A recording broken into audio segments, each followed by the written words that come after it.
The day has finally come. You are now able to use your Neural DSP plugins on the Neural DSP Quad Cortex. I've been playing with this for a couple weeks now, and trust me, it is everything you imagine it to be and much, much more. Today, I'm going to go through how I built my ultimate guitar tone and how I fully utilized all the new possibilities in the brand new Quad Cortex 3.0 update. We're going to use a combination of my own captures, Archetype Pliny, Archetype Gojira, and the already existing effects blocks on the Quad Cortex. And this is what that sounds like in a mix.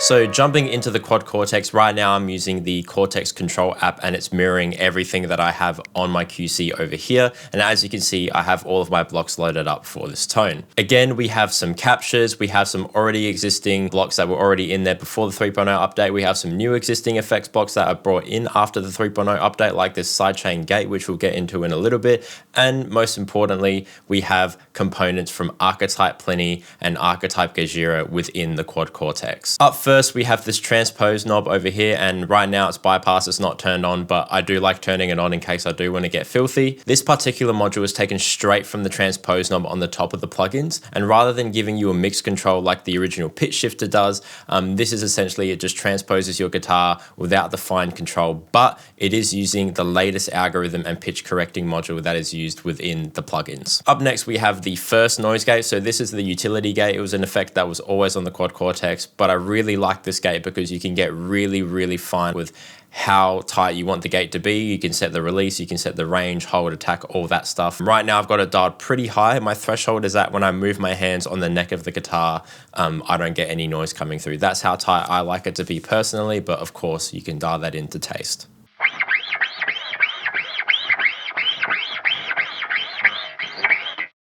Up next, I have my own capture of the 4 and 33 pedal. So this is a real pedal that I captured. I have it with me, and it was captured while the knob was in the 2 o'clock position. The 4 and 33 is the signature Meshuggah overdrive pedal, and you can find a capture like this capture and 3 o'clock and 1 o'clock and 4 o'clock and all those different positions. You can find captures of them on my Cortex Cloud account if you would like to use them on your Cortex for free.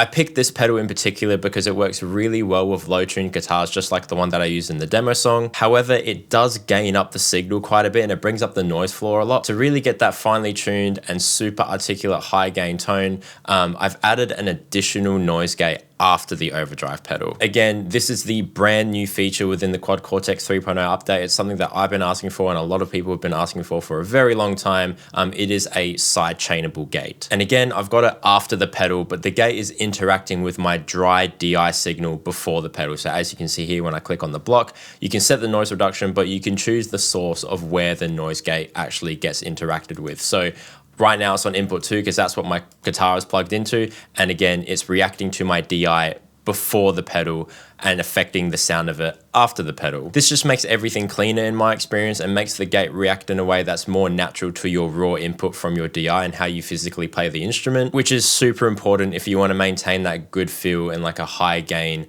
gated tone, especially when you're going into high gain amps like the third amp from Archetype Pliny. As you can see, upon clicking onto a block on the QC, there is a new drop down for plugins where it will list all of the newer DSP plugins that you currently own that are supported on the unit. Right now we have Archetype Pliny and Gojira, and from there you can place literally any component from any of these plugins, whether it's amps, cabs, effects, overdrives, post effects, pedals from any of the plugins. That was Gojira. We can open up Pliny and do the exact same thing, and you can place them literally anywhere you want on the signal chain. It is awesome. I actually really like the high gain third amp in the Archetype Plenty plugin. I actually think it's a really class option for the super modern high gain rhythm tones. I don't really see people using it that much, and for the high gain rhythm tones though, I think it's because the Archetype Plenty is more suited towards plenty more like rounded and sultry high gain tones or whatnot. And I guess the plugin itself kind of lacks that super tight noise gate and super modern overdrive to really get the most out of that amp in a modern metal context, which is maybe why I don't see people using it too much. However, now with the brand new Quad Cortex 3.0 update,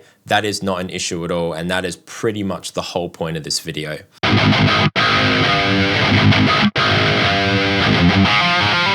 The possibilities surrounding your guitar tone now is basically endless with the plugins being compatible on the Quad Cortex. In the future, there will be ways of updates to port more and more of the plugins onto the unit, and everything from the amp and the Fort and Nameless, or the synth and the Rabia plugin, or all the tons of cool pre and post effects in the Petrucci plugin. Like, that is all coming, and it will be so glorious when it does. Now, as much as I love the Plenty plugin, I did feel that the high gain cab, the third cab from the Archetype Gojira plugin, was more suited to this tone, which is exactly what I've used. As you can see, we have the third cab from Archetype Gojira, and I've got it mic'd up with a Dynamic 57 and a Ribbon 160. The Dynamic 57 is doing most of the heavy lifting, and I've just blended the 160 at 3 dB less, and it's making up for more of the roundness in the tone. And then the final cherry on top, we have the brand new EQ block with a much nicer GUI this time around that tailors this tone to its final form.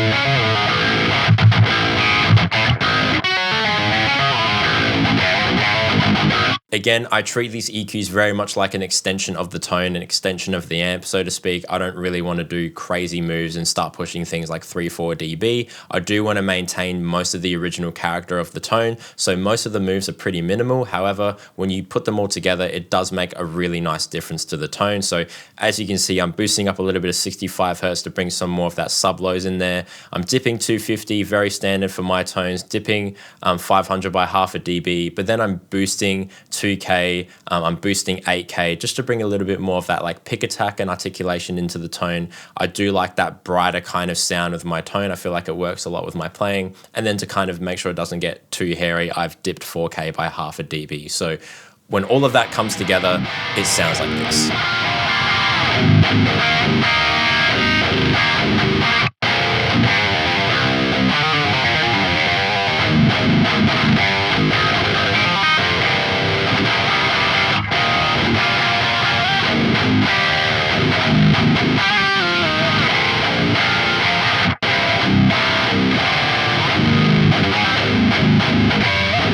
Getting personal for a moment and my true thoughts on all of this, like, I am so excited as a Quad Cortex owner to be able to finally put the plugins on the unit, as this will have a major effect on my live show, as I'm sure it will for many of your favorite artists and bands who use the Quad Cortex live. Because I've used neural plugins for quite literally every single guitar tone and bass tone on any one of my original releases, I can now grab those exact presets and exact tones with the exact cab settings and exact amp settings, exact delay trails, exact reverb tails, whatever it is. I can now use those tones to create a sound that is pretty much identical live, and that will have such a huge effect on not only the authenticity of the sound that comes out of front of house in relation to the original songs, but it's also going to have such a huge effect on the mix of the set as well and how consistent it is every single night, no matter where we play. Honestly, my prediction is that it's going to have a little bit of an uncanny valley effect, because if the tone is exactly the same and that's, playing really nice with the pre-mixed backing tracks of synths and layers and stuff like that in the background, basically that means that if I play it exactly like I recorded it on the record,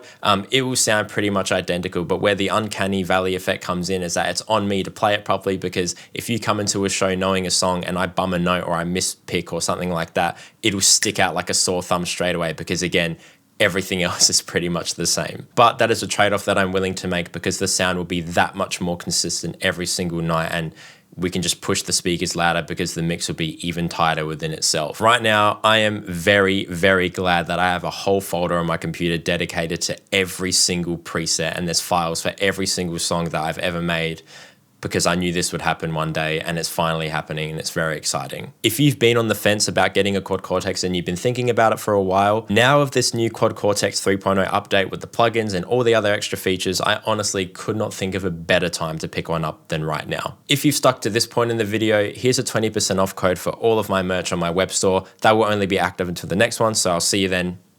Ciao.